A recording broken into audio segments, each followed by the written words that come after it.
الرحیم۔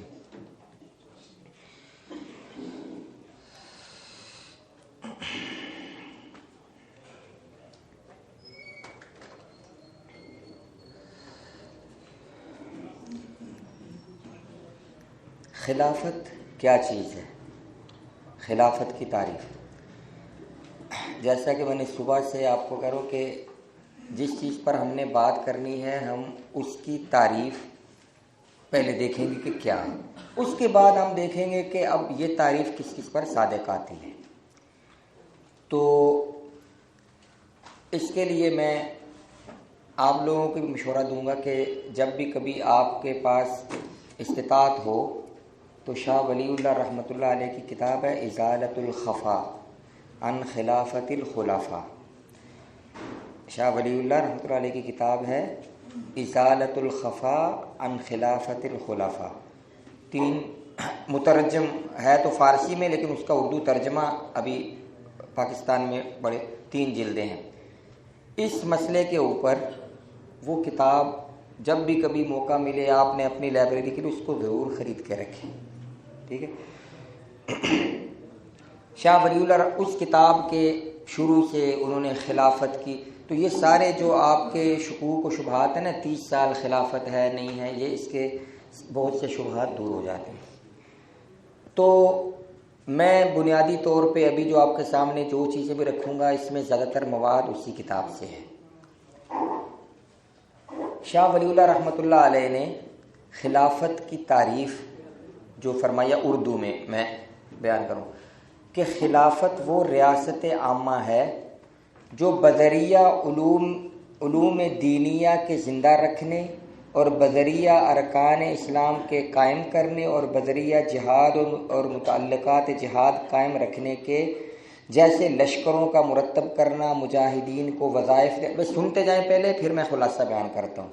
مجاہدین کو وظائف دینا، مال غنیمت کو ان پر تقسیم کرنا اور بذریعہ عہدہ قضاء کے فرائض انجام دینے اور حدود کے قائم کرنے اور مظالم کے دور کرنے اور لوگوں کو اچھے کاموں کا حکم دینے اور برے کاموں سے منع کرنے کے بحیثیت نائب نبی ہونے کے حاصل ہوئی ہو۔ خلافت اس حکومت کو کہتے ہیں، اب میں خلاصہ بیان کر رہا ہوں کہ جس کو خلافت ملی ہے نا، جو خلیفہ بنے وہ علوم دینیہ کو زندہ رکھنے کے لیے کام کرے، ارکان اسلام کو قائم کرنے کے لیے، جہاد اور اس کے متعلقات، مجاہدین کی وظائف وغیرہ، مال غنیمت کی تقسیم وغیرہ اور قضاء وغیرہ کا عہدے جو ہیں ان کے اور حدود اللہ قائم کرنے، ظلم دور کرنے، انصاف قائم کرنے اور برے کاموں سے منع کرنے، یہ والی جو ڈیوٹی ہے نا یہ ادا کرنے کو کہتے ہیں خلافت۔ یعنی خلافت ایک خالصتاً آسان لفظوں میں اللہ کی زمین پر اللہ کا نظام قائم کرنے کو خلافت کہتے ہیں۔ یعنی حکومت ہی ہوتی ہے لیکن خلافت وہ حکومت جس میں اللہ کی شریعت کو قائم کیا جائے، یہ سب چیزیں، یہ ہے خلافت کی عام خلافت کی تعریف، ٹھیک ہے۔ یہ شاہ ولی اللہ نے ازالۃ الخفا کی پہلی مقصد اول خلافت عامہ اس کی تعریف یہ کی ہے۔ اب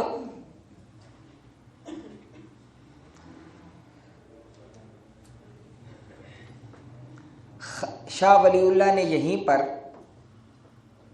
خلافت کے مستحق ہونے کی کچھ شرائط ذکر کی ہیں کہ جو خلیفہ بنے اس میں کون کون سی شرائط ہونی چاہیے۔ یاد رکھیں میں خلافت اسلامیہ کی بات کر رہا ہوں کہ خلیفہ بننے کے لیے کون کون سی خاصیات یا کوالٹیز بندے میں ہونی چاہیے، اور یہ ساری چیزیں شاہ ولی اللہ نے احادیث سے ہی اکٹھی کی ہیں۔ تو 10 شرائط شاہ ولی اللہ نے بیان کی ہے کہ خلافت بننے کا جو اہل ہو مستحق، اس میں کیا کیا چیزیں ہونی چاہیے۔ مسلمان ہو، کافر نہ ہو، عاقل ہو، مجنون اور بے وقوف نہ ہو۔ جی محدث ہونا بھی ضروری ہے؟ نہیں، میں آپ کو ابھی 10 گناؤں گا نا تو یہ دیکھ لیں، جب گناؤں گا محدث ہونا بھی ضروری ہے، اس کو محدث ہونا بھی ضروری ہے۔ محدث یا محدث؟ محدث ہونا. ہاں میں ابھی آپ کو یہ گناتا ہوں نا 10، تو پھر اس میں ایک آئے گی چیز، وہ آپ جو بات کریں بتاتا ہوں. مسلمان ہو کافر نہ ہو، یعنی مسلمان ہوگا کافر خلیفہ نہیں ہو سکتا خلافت اسلامیہ میں. عاقل ہو، مجنون اور پاگل نہ ہو، ظاہر بات ہے اس نے حکومت چلانی ہے. بالغ ہو نہ بالغ نہ ہو، مرد ہو عورت نہ ہو، آزاد حر ہو غلام نہ ہو، بات کر سکتا ہو گونگا بہرا نہ ہو، اندھا نہ ہو، متکلم سمیع اور بصیر ہو. یعنی اندھا ہو تو بھی وہ خلافت کے لیے اہل نہیں ہے. یعنی میں کہہ رہا ہوں کہ جیسے ہوتا ہے نا ایک کوئی ملازمت کے لیے شرائط ہوتی ہیں، تو خلافت کے لیے یہ شرائط. شجاع یعنی بہادر ہو، بزدل نہ ہو، آرام طلب نہ ہو. عادل اور صاحب مروت ہو، یعنی گناہ کبیرہ سے پرہیز کرنے والا ہو اور صغیرہ گناہوں پر اصرار کرنے والا نہ ہو. 9ویں شرط ہے جو انہوں نے بھی ایک اشارہ کیا، لیکن انہوں نے شاہ صاحب نے لفظ بولا مجتہد ہو. مجتہد ہو یعنی اس کے اندر اتنی کوالٹی ہو کہ وہ شرعی مسائل میں اجتہاد بھی کر سکے.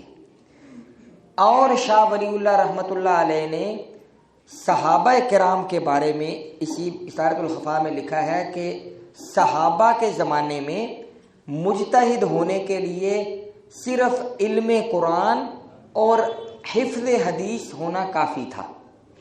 یعنی جس صحابی کے پاس قرآن کا علم اور احادیث اس کو یاد ہے وہ مجتہد تھا صحابہ کے. اسی کو آپ کہہ لیں محدث ہو، آ گیا مجتہد. اور 10ویں شرط ہے کہ باپ کی طرف سے قریشی ہو، الائمۃ من قریش. تو یہ 10 شرطیں شاہ صاحب نے بیان فرمائی کہ خلافت کی اہلیت کے لیے یہ کوالٹیز ہونی ضروری ہیں. ہو گیا. یہ اثارۃ الخفا جلد 1 صفحہ 22 ابتداءً ہے. اب اگلی بات ہے اہم جو میں ابھی بیان کر رہا ہوں. یہ شرطیں لکھ کے بحث کر کے شاہ صاحب لکھتے ہیں الحاصل، جب یہ شرطیں کسی شخص میں پائی جائیں تو وہ مستحق خلافت سمجھا جائے گا، اور اگر اس کو اہل حل و عقد خلیفہ بنائیں اور اس کے ہاتھ پر بیعت کریں تو وہ خلیفہ راشد ہوگا. یہ لفظ ہے. یہاں پہ شاہ صاحب نے یہ نہیں لکھا کہ خلیفہ راشد وہ ہوگا جو سابقون اولون ہو، مہاجر ہو، فلاں ہو. نہیں، یہ 10 شرطیں ایسے شخص کو اہل حل و عقد کہتے ہیں جو معتبر لوگ. صبح کسی نے سوال کیا تھا کہ آج کل کی جمہوریت اسلامی ہے کہ نہیں. اسلام کے اندر یہ جو ووٹوں کی گنتی ہے یہ نہیں ہے. اسلام کے اندر اہل حل و عقد یعنی جو یہ بدلتے رہتے ہیں ہر زمانے میں، کہ جو کسی جگہ کے جو معتبر معزز لوگ ہیں، جیسے قبیلے ہیں تو قبیلے کا سردار جی سلیکشن اس طرح ہوگی کہ مثلا ایک قبیلہ ہے تو اس کا سردار جو ہے وہ اس نے اپنا حق استعمال کیا تو اس کے قبیلے کی طرف سے سمجھا جائے گا. یہ ووٹنگ جو ہر بندے کی ہے نا، اس کو علامہ اقبال نے کہا تھا کہ اس میں گنے جاتے ہیں، تولے نہیں جاتے. لیکن اسلام میں خلافت تولنے سے ہوگی. اس لیے آپ نے دیکھا حضرت ابوبکر صدیق رضی اللہ عنہ خلیفہ ثقیفہ بنی سعدہ میں جو صحابہ کرام حضرت عمر وغیرہ انہوں نے بیعت کر لی تو خلافت ہو گئی. ہر پوری ریاست اسلامی میں ہر بندے سے ووٹ نہیں لیا. اسی طرح حضرت عمر، حضرت عثمان، حضرت علی کی بھی ایسے ہوئی. تو یہ ایک موضوع ہے کہ اہل حل و عقد کون ہے. یہ مولانا قاسم نوتوی صاحب نے لکھا ہے کہ ہر زمانے میں بدلتے رہتے ہیں. تو جو بھی اس وقت اس زمانے کے معتبر لوگ، ان کو قبائل کے رؤساء بھی کہہ سکتے ہیں، ان کو جو بڑے بڑے جو وہ خلیفہ بنا لیں، مان لیں اور بیعت ہو جائے تو وہ خلیفہ راشد ہوگا. ٹھیک ہے. اس سے اگلے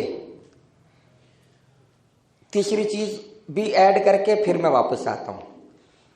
شاہ صاحب نے یہ بھی گنائے ہیں کہ خلیفہ راشد کے فرائض منصبی کیا ہے، کہ وہ کیا کیا کام کرے گا کہ خلیفہ راشد ہوگا، وہ اہم ہے۔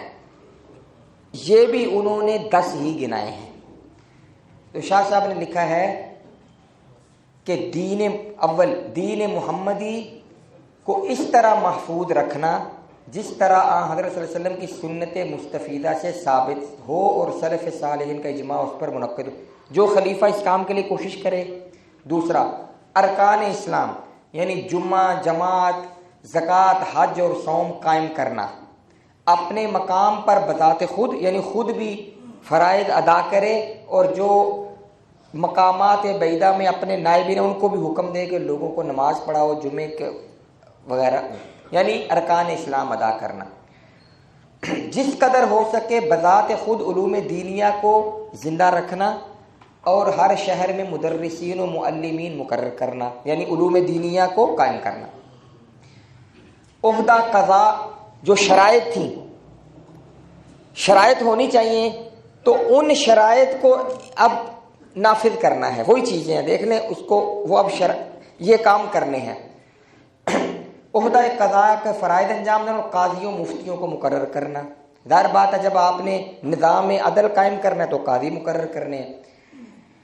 بلاد اسلامیہ کو کافروں، رہزنوں اور غاصبوں سے محفوظ رکھنا، دارالاسلام کی سرحدوں کو فوج اور آلات جنگ سے معمور رکھنا، دشمنان خدا سے جہاد کرنا، لشکروں کی ترتیب، مجاہدین کے فضائے مال غنیمت قائم کرنا، مساجد کے امام قائم کرنا وغیرہ وغیرہ۔ کاروبار میں سچے امانت دار لوگوں اور خیر خواہوں کو نائب بنانا، یعنی اپنے جو کاروبار حکومت کے جو کرندے ہیں ان کو۔ رعایا، امراء شہر، حکام اور افواج کی حالات کی خبر گیری رکھنا تاکہ ظلم اور خیانت نہ ہونے پائے۔ امر بالمعروف اور نہی المنکر کرنا، حدود اللہ کو جاری کرنا، مسلمانوں کے کام کافروں کے سپرد نہ کرنا۔ یہ ہے وہ کام جو ایک خلیفہ اگر کرے گا تو خلیفہ راشد ہوگا۔ ٹھیک ہے، یہاں بھی شاہ صاحب نے یہ نہیں لکھا مہاجر ہونا، نہیں لکھا سابقون اولون ہونا، نہیں لکھا۔ یہ شرائط قیامت تک کوئی قائم کرے گا تو خلیفہ راشد بن جائے گا۔ شاہ صاحب نے لکھا نا ایسے کو اگر وہ بنائیں گے تو خلیفہ راشد ہوگا۔ تو کیا نتیجہ نکلا کہ خلافت راشدہ، یا ایک لفظ کسی نے عادلہ لکھا تھا، خلافت عادلہ کیا، مطلوب کیا ہے، خلیفہ سے کیا مطلوب، اسلام کیا چاہتا ہے؟ یہی چاہتا ہے نا کہ جو شریعت نبی اکرم صلی اللہ علیہ وسلم لائے اس کو نافذ کرنا، یہی مطلوب ہے۔ تو یہی خلافت راشدہ ہے۔ تو جو خلیفہ اللہ کی زمین پر قرآن و سنت کا نظام نافذ کرے، یہ ساری چیزیں شاہ صاحب نے گنوائی، یہ اسی میں آ جاتی ہیں۔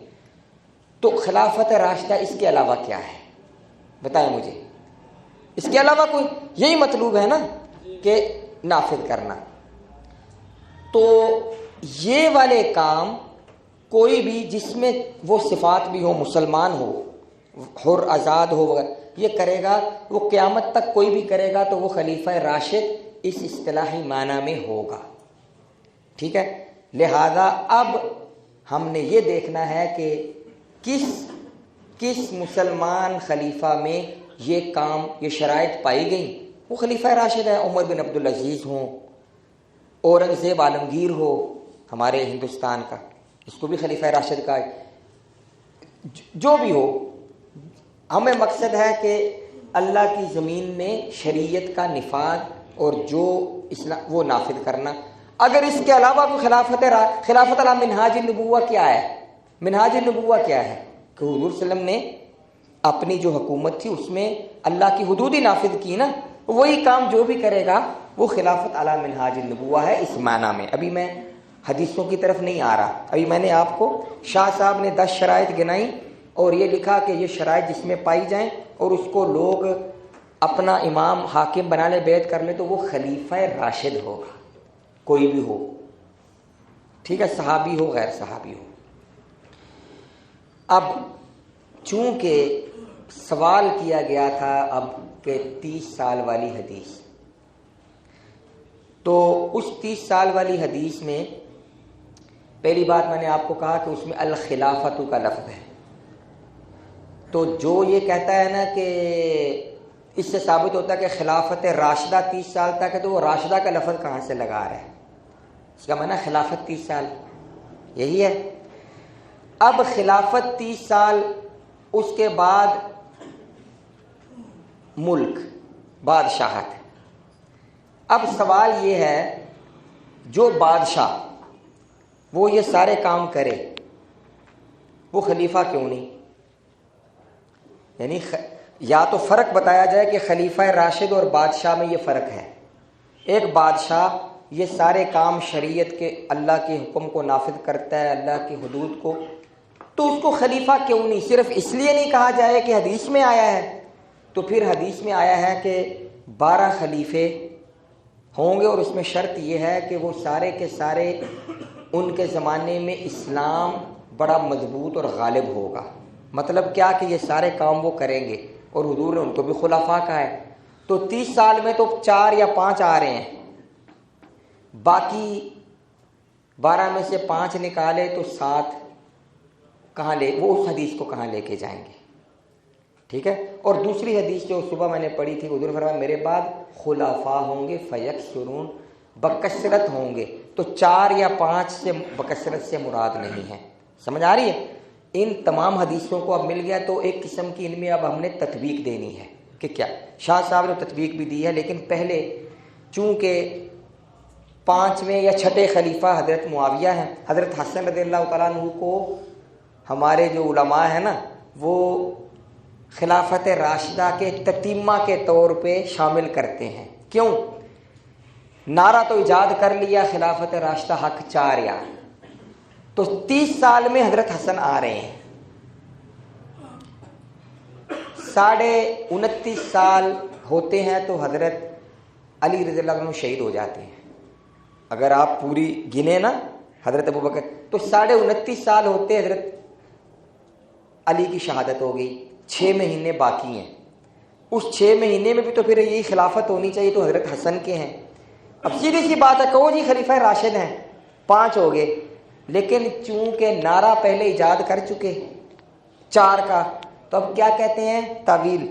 حضرت علی کی خلافت حضرت علی کی خلافت کا تتمہ ہی ہے، لہذا وہی بات صبح والی، وہ میں نے بات آدھی رہ گئی تھی نا، مرزا قادیانی نے 50 کتابیں لکھنے کا وعدہ کیا تھا، رہ گئی آدھی بات رہ گئی تھی، 4 لکھی، 5ویں زندگی کے آخری حصے میں جا کے لکھی، 5 ہو گئی، اب باقی 45 تو لکھنی تھی، تو اس نے اس کتاب میں ایک لطیفہ لکھا، کہتا ہے کہ میرا وعدہ 50 کتابیں لکھنے کا تھا، 50 جلدیں، ٹھیک ہے، اور 50 میں ایک صفر ہوتا ہے، تو صفر کی کوئی حیثیت نہیں ہوتی، لہذا میں نے 5 لکھ کے وعدہ پورا کر دیا۔ یہ لکھا ہے اس نے، یہاں بھی وہی حساب ہے بھائی، اس کا نام کیا ہے؟ 5 کس نے کہا آپ حضرت حسن خلیفہ راشد کہو، لیکن وہاں پہ پھر خلافت راشدہ حق 5 یار کہنا پڑتا ہے، تو وہاں حضرت حسن کو کہنے کی وجہ کہتے ہیں وہ نہیں، وہ حضرت علی، بھائی کیسے حضرت علی کی خلافت میں آتے ہیں؟ حضرت علی کی خلافت الگ ہے، حضرت حسن کی الگ ہے۔ اس پر ایک اعتراض یہ آتا ہے کہ 30 میں 5 خلفاء بنتے ہیں، 4 نہیں۔ حضرت معاویہ کو بعد میں رکھیں آپ، بے شک حضرت حسن کو تو شامل کرو، نہیں کرتے۔ اب حضرت معاویہ رضی اللہ تعالیٰ عنہ سن 40 ہجری میں خلافت کے منصب پہ آتے ہیں، اور جیسے آپ کو پتہ ہے کہ حضرت حسن نے دستبرداری، اور ساری امت کا اس پر اتفاق ہو گیا، عام الجماعہ ہو گیا۔ اب اگر حضرت معاویہ رضی اللہ تعالیٰ عنہ میں وہ شرائط ساری پائی جائیں جو شاہ ولی اللہ نے لکھی ہیں، اور انہوں نے وہ کام بھی کیے ہوں جو انہوں نے لکھے ہیں، تو کیا وجہ ہے کہ انہیں خلیفہ راشد نہ کہا جائے؟ میں ابھی دلائل پہ، حدیثوں پہ نہیں آ رہا، اس پہ آ رہا ہوں، ٹھیک ہے؟ تو اب یہ دیکھتے ہیں کہ حضرت معاویہ کا دور حکومت کیا تھا۔ یاد رکھیں صحابہ کا دور تھا، اور صحابہ کرام، حضور کی حدیث معروف ہے کہ سب سے بہتر دور میرا، ثم الذین یلونہم ثم الذین یلون، یہ خیر القرون کا دور ہے، صحابہ کا دور ہے، آپ سوچ سکتے ہیں کہ اس دور کے اندر حدود اللہ قائم نہ ہوئی ہوں؟ ایک تو یہ بات ہے، ہو نہیں، امت کا بہترین زمانے میں ہے یہ، تو بہترین زمانے میں اگر حدود اللہ نہیں قائم ہوئی اور عدل و انصاف نہیں تھا، اللہ کے شریعت نافذ نہیں تھی، تو نعوذ باللہ حضور سے نے بہترین زمانہ کیوں فرمایا؟ تو حضور کا اس کو خیر القرون فرمانا یہ بھی اس بات کی دلیل ہے کہ اس وقت دین اسلام نافذ تھا۔ لیکن ہم لوگوں کو تسلی تبھی ہوگی جب کسی نے یہ لکھا ہو کہ حضرت معاویہ کا دور کیسا تھا، تو وہ لکھا ہوا بھی سن لیں۔ حافظ ابن کثیر رحمہ اللہ البدایہ والنہایہ میں مورخ ہیں، لکھتے ہیں حضرت معاویہ کے دور کے بارے میں، الجہاد فی بلاد العدو قائم وکلمۃ اللہ عالیۃ والغنائم ترد الیہ من اطراف الارض والمسلمون معہ فی راحۃ وعدل وصفح وعفو۔ آپ کے دور میں یہ سارے کام ہوتے تھے، جہاد قائم، شاہ ولی نے کہا تھا جہاد قائم کرے، کلمت اللہ، اللہ کا کلمہ بلند تھا، اور ہر طرف سے مال غنیمت آ رہے تھے، اور مسلمان آپ یعنی حضرت معاویہ کے ساتھ اپنے آپ کو آرام اور عدل اور عفو میں محسوس کرتے تھے۔ تو معلوم ہوا کہ یہ ساری باتیں حضرت معاویہ کے دور میں جو شاہ ولی نے کہا ہے خلیفہ راشد، یہ موجود تھی۔ آگے ابن کثیر لکھتے ہیں وَلَمْ تَزَلِ الْفُتُوحَاتُ وَالْجِهَاتُ قَائِمًا عَلَى سَاقِهِ فِي أَيَّامِهِ فِي بِلَادِ الرُّومِ وَفْرَنج وغیرہ۔ کہتے ہیں کہ تمام انگریزوں اور روم اور ان کے علاقوں میں فتوحات اور جہاد جاری رہا۔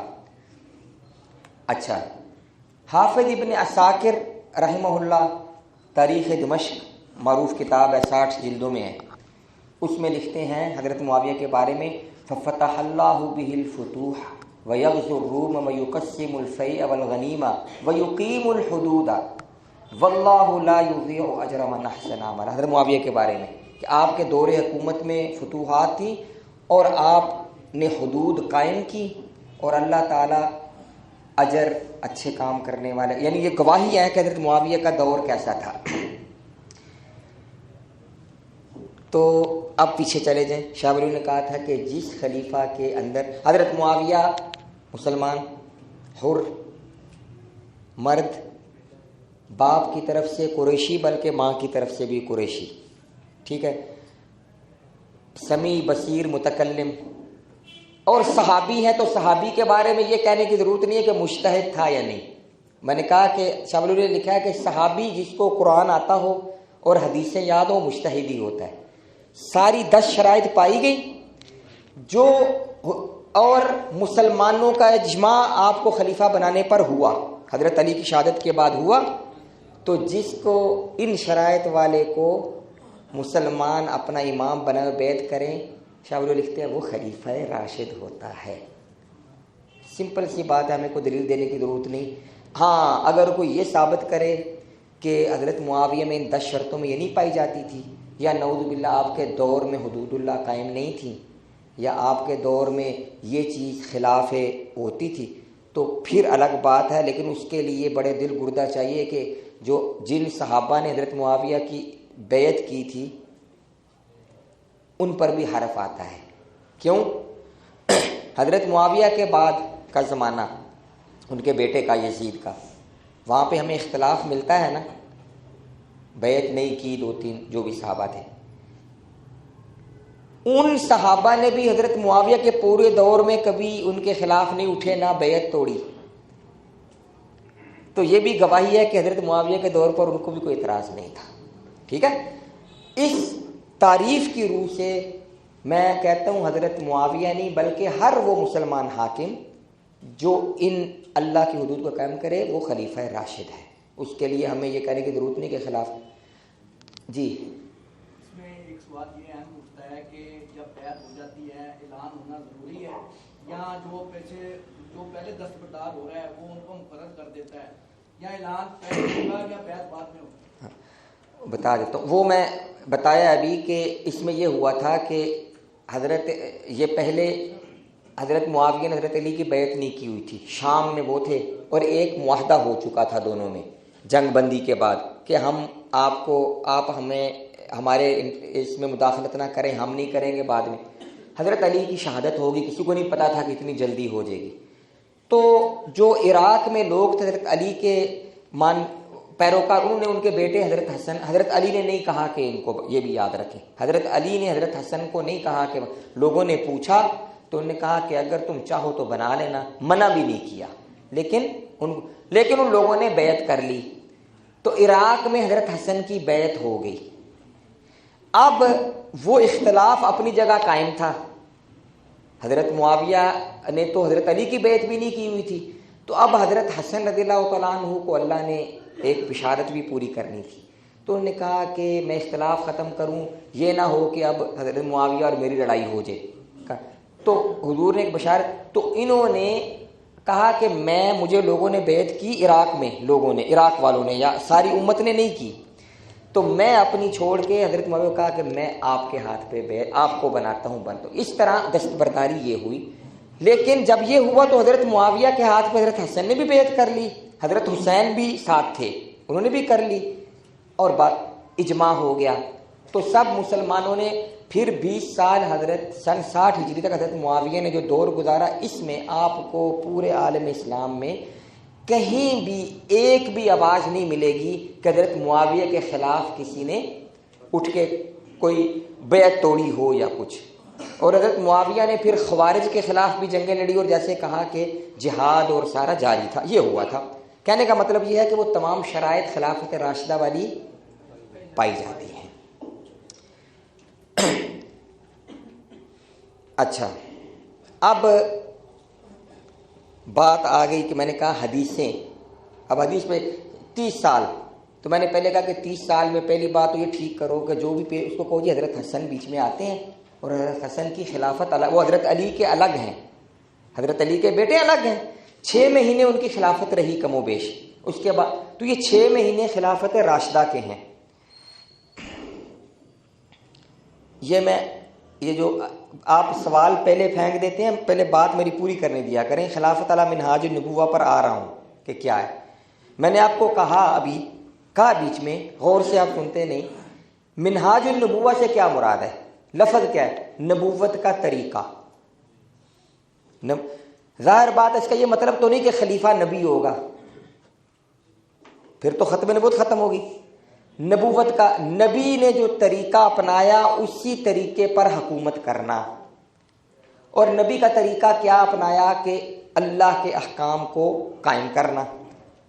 اللہ نے جو حدود مقرر کی، حضور صلی اللہ علیہ وسلم نے اس کو نافذ کیا نا. حضور نے اپنا تو دین نہیں لایا، جو اللہ نے دیا وہی نافذ کیا. خلافت علی منہاج النبوہ یہ کہ وہ اسی نہج پر اللہ کے دین کو، حدود کو قائم کرنا خلافت علی منہاج النبوہ ہے. یہ اسی لیے ڈھکوسلے بنائے ہیں. خلافت علی منہاج النبوہ سے کوئی بندہ سوال کرے اس سے کیا مراد ہے، جو خلافت علی منہاج النبوہ، اس سے پوچھیں کیا مراد ہے.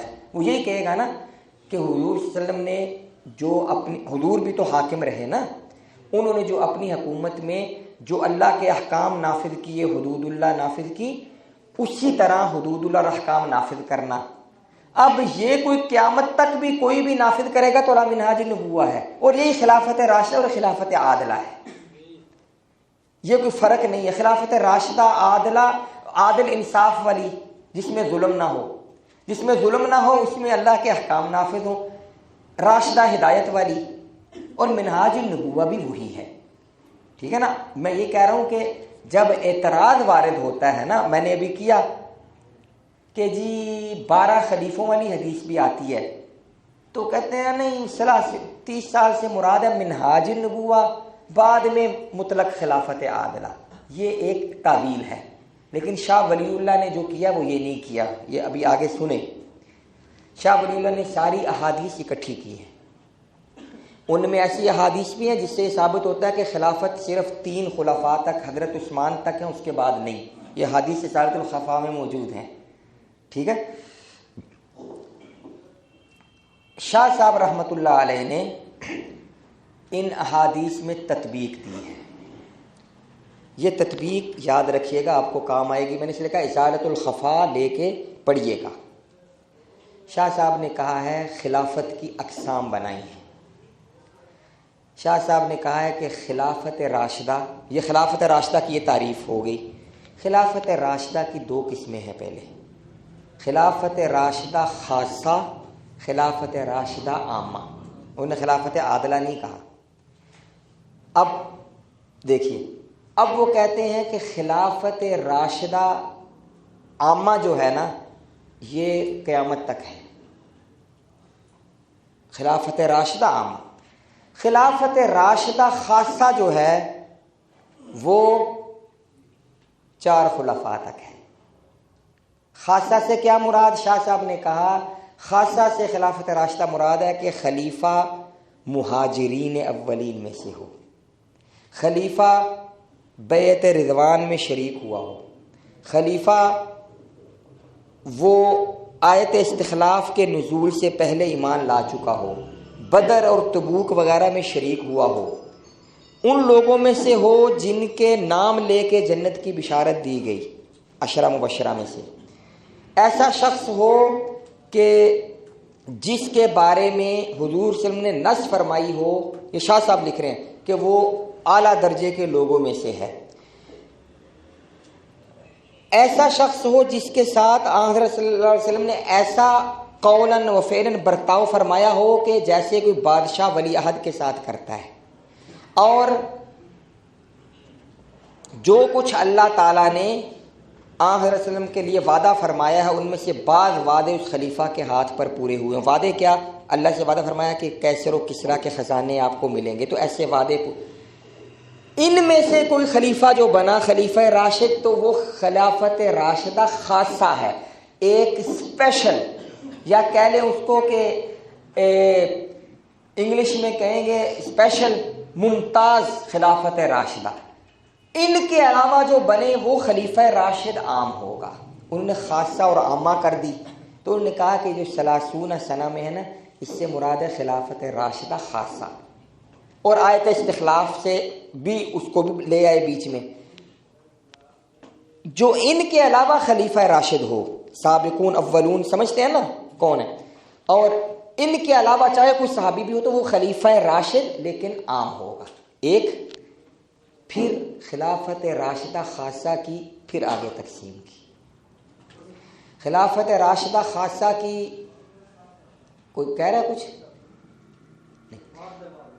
اچھا، خلافت راشدہ خاصہ کی پھر تقسیم کی۔ میں نے آپ کو بتایا کہ احادیث کچھ ایسی بھی ہے جس سے معلوم ہوتا ہے کہ حضرت عثمان کی شہادت پر خلافت ختم ہوگی، احادیث میں ہے، تو اس سے کوئی استدلال یہ کرے گا کہ خلافت راشدہ 3 خلیفوں کی حضرت علی کی نہیں۔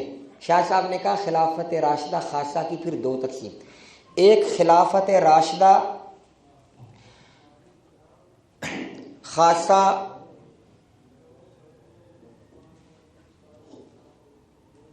محفوظہ، اور ایک خلافت راشدہ خاصہ مفتونہ۔ جس خلافت کے اندر ملک میں افراتفری یا آزمائش یا یہ چیزیں اختلافات اٹھے، اور ایک وہ جس میں ایسی چیز نہیں ہوئی۔ پہلے 3 خلفاء کی خلافت راشدہ خاصہ محفوظہ ہے، اور حضرت علی کی خلافت راشدہ منتظمہ اور غیر منتظمہ۔ پہلے تقسیم کی خلافت راشدہ خاصہ منتظمہ، جس میں حالات پر خلیفہ کا کنٹرول رہا زیادہ تر، اور دوسری غیر منتظمہ جس میں انتظام صحیح نہیں ہو سکا، تو حضرت علی کی خلافت راشدہ خاصہ غیر منتظمہ ہے کیونکہ اس میں جنگیں رہیں، اور پہلے 3 کی خلافت راشدہ خاصہ منتظمہ۔ اس میں انہوں نے اس حدیث کو الگ کر دیا جس میں 3 خلفاء کا ذکر ہے نا، کہا کہ اس سے مراد ہے منتظمہ، حضرت علی کو بھی خلافت راشدہ میں رکھا۔ پھر منتظمہ کی 2 قسمیں کی، ایک خلافت راشدہ خاصہ منتظمہ محفوظہ، اور ایک خلافت راشدہ خاصہ منتظمہ غیر محفوظہ، جس میں آخر کے اندر ملک میں حالات خراب ہوئے تو حضرت عثمان کی خلافت ہے۔ خلافت راشدہ خاصہ منتظمہ مفتونہ، اور پہلے دونوں خلفاء کی خلافت راشدہ خاصہ محفوظہ ہے غیر مفتونہ۔ شاہ صاحب نے اس طرح تقسیم کی تو خلافت راشدہ میں سب کو شامل کیا ہے، خاصہ اور عامہ، اور تو تمام احادیث میں تطبیق دی۔ اس سے اچھی تطبیق میں نے زندگی میں کہیں نہیں پڑھی۔ نہ کسی کو خلافت سے نکالنا پڑتا ہے، نہ خلافت، اور خلافت راشدہ کی شرط وہی ہے کہ جو خلیفہ، میں نے آپ کو بتایا کہ آج بھی خلیفہ سے، حکمران سے ہم کیا مطالبے کرتے ہیں؟ یہی کرتے ہیں نا، اسلامی نظام نافذ کرو، یہی کرتے ہیں۔ جو حکمران اسلامی نظام نافذ کر دے اور اسلامی نظام قائم کر دے اور خود بھی ارکان اسلام پر عمل کرنے والا ہو، یہ بھی شرط ہے، اور اس کے جو کرندے وہ خلیفہ راشد ہے۔ اور کہ خلیفہ راشد کیا ہوتا ہے؟ خلیفہ راشد کوئی ایسی اصطلاح تو نہیں ہے کہ اس کے لیے یہ بندہ جو ہے وہ، یعنی یہ کہیں نہیں یاد رکھیں آیا کہ خلیفہ راشد وہ ہوگا جو سابقون اولون میں ہوگا، اس کے علاوہ نہیں ہو سکتا۔ ورنہ حضرت عمر بن عبدالعزیز کو ہمارے اہل سنت خلیفہ راشد کیوں کہتے ہیں؟ کہتے ہیں نا، نام وہ صحابی ہی نہیں، سابقون اولون تو چھوڑ دو، کیوں کہتے ہیں؟ کہ ان کے زمانے میں عدل و انصاف قائم ہوا۔ تو یہ بھی ایک تاریخ پڑھیں تو میں یہ بات تو نہیں کرتا ہوں، یہ ایک جان بوجھ کے ایک یاد رکھیں، تاریخ اسلامی خلافت عثمانیہ کے زمانے میں لکھی گئی، بنو امیہ کے بعد لکھی گئی۔ تو مؤرخین تبری سے لے کے تاریخ تبری، امام تبری سب سے پہلے وہ ہے جس نے تاریخ، اس سے آگے سب نے لیا۔ بنو عباس بنو امیہ کے دشمن تھے، آپ کبھی وہ پڑھیں نا، جب بنو امیہ کی حکومت ختم ہوئی تو یہ آپ کو کبھی ذکر نہیں کوئی کہیں کوئی بتائے گا کہ بنو عباس نے بنو امیہ کے ساتھ کیا کیا تھا۔ بنو امیہ کے سابقہ خلفاء کی قبروں تک اکھاڑ کے ان کو جلایا گیا۔ ہاں جی ہوا۔ تو ایسے لوگوں کی حکومت میں جب مورخ تاریخ لکھے گا تو اس نے بنو امیہ کی تاریخ سے انصاف نہیں کیا، ٹھیک ہے؟ تو یہ ایک جان بوجھ کے بنایا گیا۔ حضرت عمر بن عبدالعزیز کو ایک، ٹھیک ہے وہ عادل تھے، لیکن بتایا یہ گیا کہ بنو امیہ میں بس یہ ایک بندہ ہی عادل تھا، تاکہ حضرت معاویہ کو بھی پیچھے کیا جائے۔ سمجھ آ رہی میری بات؟ یہ ایک، لیکن میں اس پہ بات نہیں، میں کہہ رہا ہوں کہ خلافت کی تعریف کرو اور خلافت راشدہ کی تعریف، پھر بتاؤ کہ حضرت معاویہ نے یہ خلافت اس طرح کی تھی یا نہیں۔ تو خلافت راشدہ سمجھ آ گئی۔ خلافت، اب مختصر، خلافت راشدہ عامہ 30 سال کے بعد بھی ہے، قیامت تک ہے۔ جی خلافت راشدہ کس میں دوبارہ بتا، خاصہ عامہ پھر منتظم؟ خلافت پہلی تقسیم ہے خلافت راشدہ عامہ اور خلافت راشدہ خاصہ۔ عامہ ہو گئی، خلافت راشدہ خاصہ کی دو قسمیں ہیں، خلافت راشدہ خاصہ منتظمہ اور غیر منتظمہ۔ کون کون آتے ہیں منتظم؟ غیر منتظمہ میں حضرت علی رضی اللہ تعالیٰ، اور غیر منتظم سے مراد ہے کہ خلافت کے اندر حالات ان کے قابو میں نہیں تھے، یہ مطلب ہے۔ اور منتظمہ میں پہلے تینوں خلفاء آ جاتے ہیں حضرت عثمان تک۔ اب حضرت عثمان رضی اللہ عنہ کے خلافت کے آخری زمانے میں یہ شورش شروع ہوئی، تو پھر آگے منتظمہ کی دو قسمیں ہیں، خلافت راشدہ خاصہ منتظمہ مفتونہ، جس کے اندر فتنے نے سر اٹھایا، اور غیر مفتونہ محفوظہ میں پہلے دونوں خلفاء آگے حضرت اور مفتونہ میں حضرت عثمان آگے۔ سمجھ آ گئی؟ یہ شاہ ولی اللہ نے لکھا ہے، میں اپنے پاس سے نہیں کہہ رہا، میں نے آپ کو خلاصہ بیان کیا، یہ نہیں کہنا کہ میں نے بنایا ہے۔ مفتونہ کے اندر صرف حضرت عثمان یا حضرت علی کی؟ خلافت راشدہ خاصہ منتظمہ مفتونہ میں تو وہی آئیں گے، حضرت علی تو غیر منتظمہ میں آ گئے نا، پہلی تقسیم میں نکل کے، ٹھیک ہے؟ ایک بات۔ اچھا جی،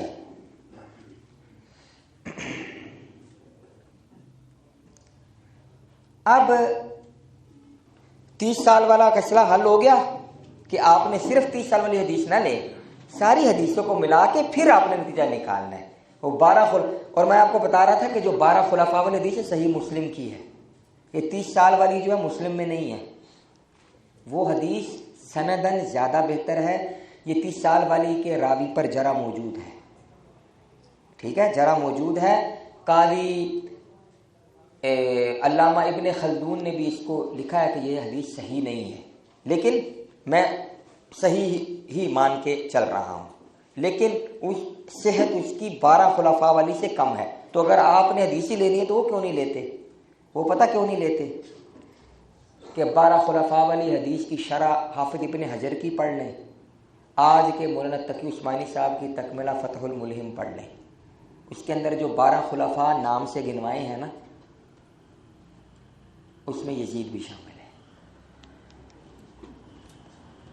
وہ 12 خلفاء جن کے زمانے میں دین غالب رہے گا اور ان پر امت کا اجتماع ہوگا، گنوائے ہیں. حضرت ابو بکر، عمر، عثمان، علی تو ہیں ہی، حضرت معاویہ، حسن، حضرت معاویہ و ابنہ یزید، حضرت عبداللہ بن زبیر نہیں. کیوں؟ لکھا ہے کہ ان پر اجتماع نہیں ہوا تھا. ولید بن عبد الملک بن مروان، ٹھیک ہے، یہ گنوائے ہیں، نام لے کے گنوائے. ٹھیک ہے، یہ شارحین کا اپنا، میں نہیں کہتا حدیث میں آیا شارحین، لیکن ان شارحین کو پیش کرتے ہیں جب ثلاثین کی تشریح میں، تو اس میں بھی تو پیش کرو.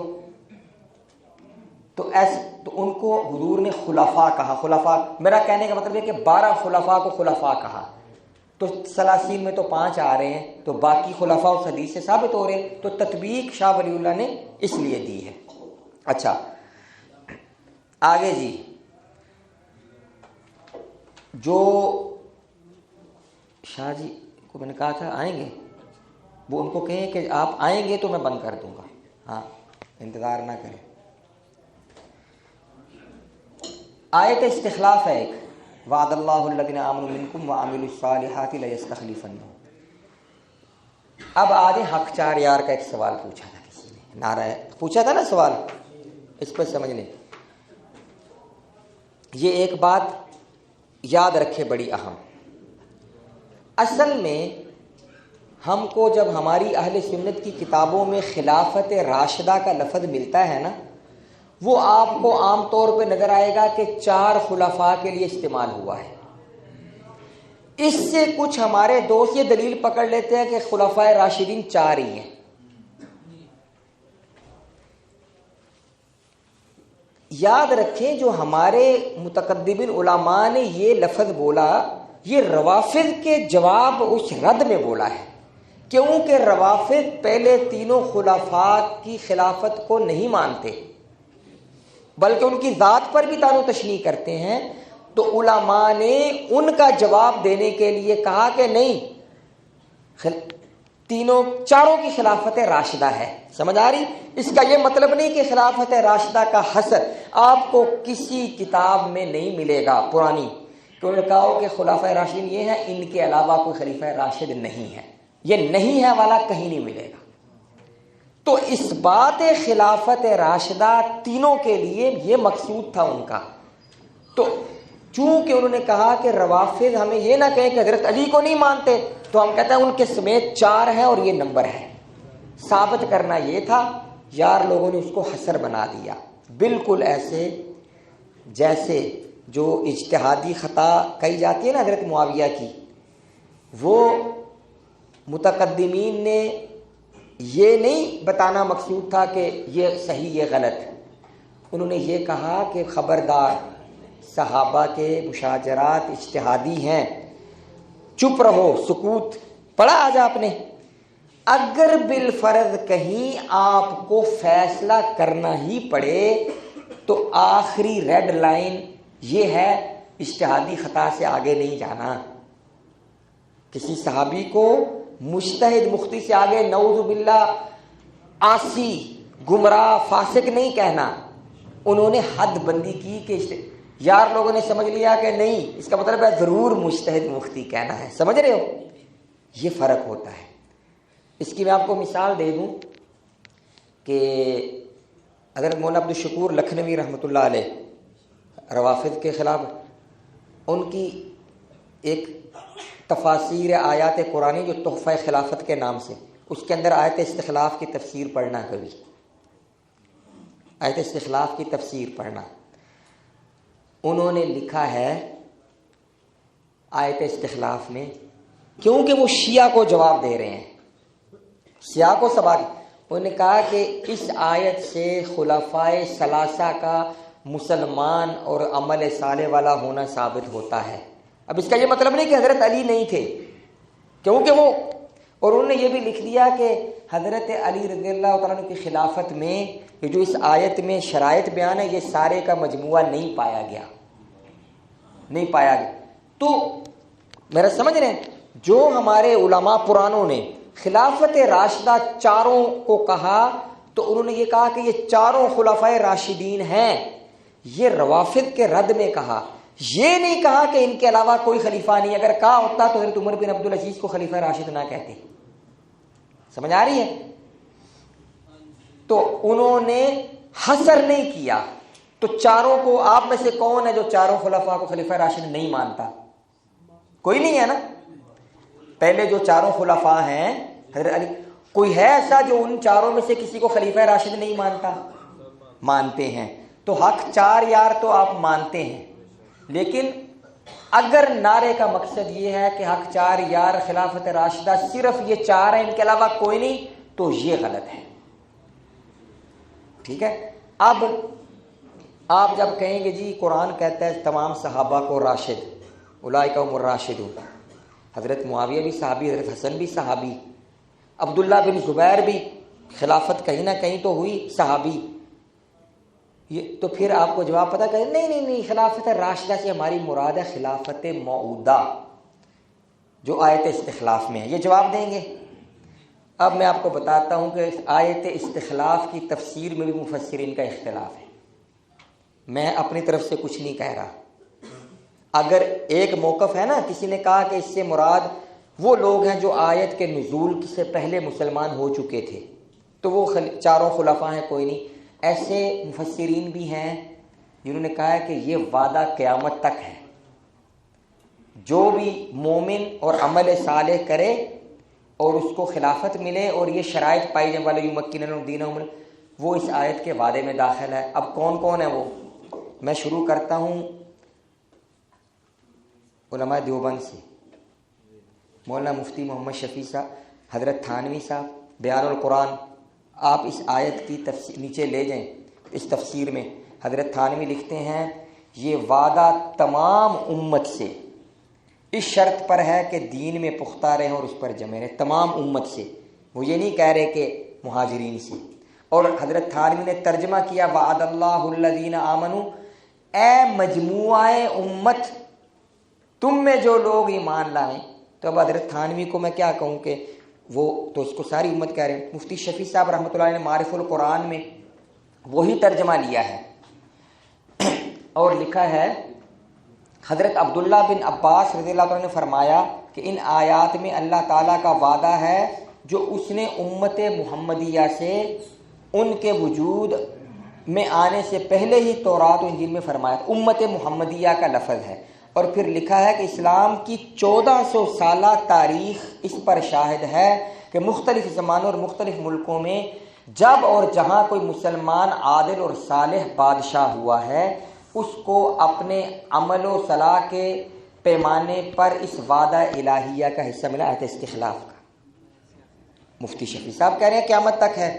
باقی جو ایک فاضل دیوبند ہیں مولانا محمد جمال بلند شہری، استاد دارالعلوم دیوبند، انہوں نے جلالین کی شرح اردو جمالین لکھی ہے، اس میں صاف لکھتے ہیں وعد اللہ۔ بعض حضرات نے وعدہ الہیہ کو صحابہ کرام یا خلفائے راشدین کے ساتھ خاص قرار دیا ہے، لیکن اس تخصیص کی کوئی دلیل نہیں ہے۔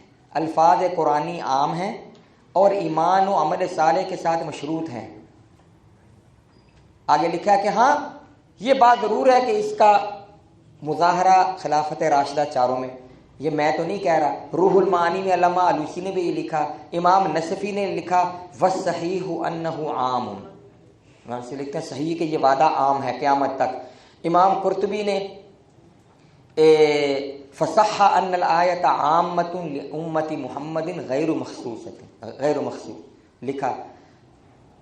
تفسیر ابو سعود البحر المحیط ابو حیانہ ابن کثیر نے بھی یہ لکھا، کیا لکھتے ہیں ھذا وعد من اللہ لرسولہ بانہ سیجعل امتہ خلفاء الارض، یہ نہیں لکھا کہ مہاجرین کو۔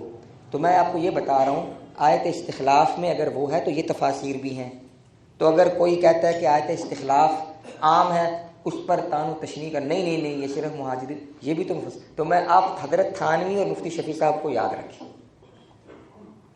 وہ کہیں حضرت تھانوی نے اس کو امت کے لیے وہ کیا ہے۔ یہ میں نے مختصر طور پہ بیان کیا، وقت نہیں ہے۔ شاہ جی کا ایک ہی پرچی ہے جی، بس یہ بتا دیا نا خلافت راشدہ منہاج النبوہ کا کیا۔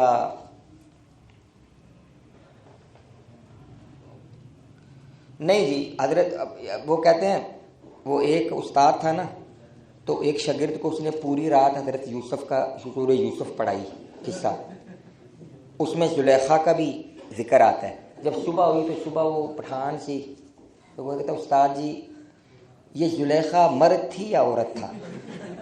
تو بھائی اللہ کے بندو، میں صبح سے بتایا آپ کو کہ حضرت معاویہ نے حضرت علی کی بیعت، اب آپ اس کو حضرت معاویہ نے حضرت علی کی بیعت کیوں نہیں کی؟ کیا ان کو لائق نہیں سمجھتے تھے؟ میں نے صبح بتایا ہے کہ حضرت علی نے حضرت محمد علی کی استحقاق خلافت پہ کبھی نہیں کہا کہ آپ مستحق اپنے، بلکہ حضرت معاویہ نے کہا بالکل آپ ہم سے افضل ہیں۔ آپ اختلاف تھا جو غلط فہمی وہ ان لوگوں کی وجہ سے جو قاتلین عثمان اور بظاہر وہ حضرت علی کے ساتھ تھے، تو حضرت معاویہ حضرت عثمان کے وارث تھے، شرعی وارث۔ تو ایک ہوتا انہوں نے کہا جی کہ یہ بندے جنہوں نے ہمارے بھائی کو قتل کیا یہ حضرت آپ کے ساتھ ہے، ان کو ہمارے حوالے کریں یا ان سے قصاص لیں تو ہم آپ کے ساتھ ہیں۔ یہ اختلاف تھا، خلافت کا جھگڑا نہیں تھا۔ حضرت معاویہ سے ثابت ہے بسند صحیح کہ حضرت علی کی فضیلت کا اقرار، یاد رکھیں حضرت علی کی جب شہادت ہوئی تو حضرت معاویہ پھوٹ پھوٹ کے روئے تھے، تو یہ بات کہ حضرت علی کو مستحق نہیں سمجھتے تھے یہ غلط ہے۔ اچھا، حضرت امیر معاویہ نے یزید کو ولی عہد کیوں بنایا؟ اس سے موروثیت شروع ہوئی۔ پہلی بات ہے کہ حضرت معاویہ اکیلے نہیں تھے، صحابہ تھے۔ دوسری بات ہے کہ اگر حضرت، مختصر دے رہا ہوں جواب، بھی ٹائم نہیں ہے، اس کا بڑا لمبا جواب ہے، اگر حضرت معاویہ نے موروثیت کی تو یزید جب فوت ہوا تو اس کا بیٹا اس کی جگہ آیا اور اس بیٹے نے اعلان کر کے گیا جی یہ لو آپ کی خلافت، میں دستبردار ہو رہا ہوں، دے دی۔ حضرت معاویہ کے پوتے نے وہ خلافت واپس کر دی موروث۔ اب اس کے بعد امت نہیں سنبھال سکی خلافت کو، تو حضرت معاویہ کی موروثیت نہیں ہے۔ یزید کے بیٹے نے خلافت چھوڑ دی تھی تو موروثیت تو ختم ہوگی، اس کے بعد مروان آیا، تو حضرت معاویہ کو آج تک کی موروثیت کا ذمہ دار نہیں۔ بالفرض اگر موروثیت تھی تو وہ یزید کے بعد اس کے بیٹے نے، وہ موروثیت 3 سال ہی رہی، یزید جتنا زندہ رہا، تو حضرت معاویہ ختم ہو گئے بری۔ لیکن اس کا جواب جو ہے وہ لمبا ہے۔ ولی عہدی کوئی گناہ نہیں ہے، یہ یاد رکھیں، کسی نے بھی اس کو گناہ نہیں کہا، یہ ایک لمبا موضوع ہے۔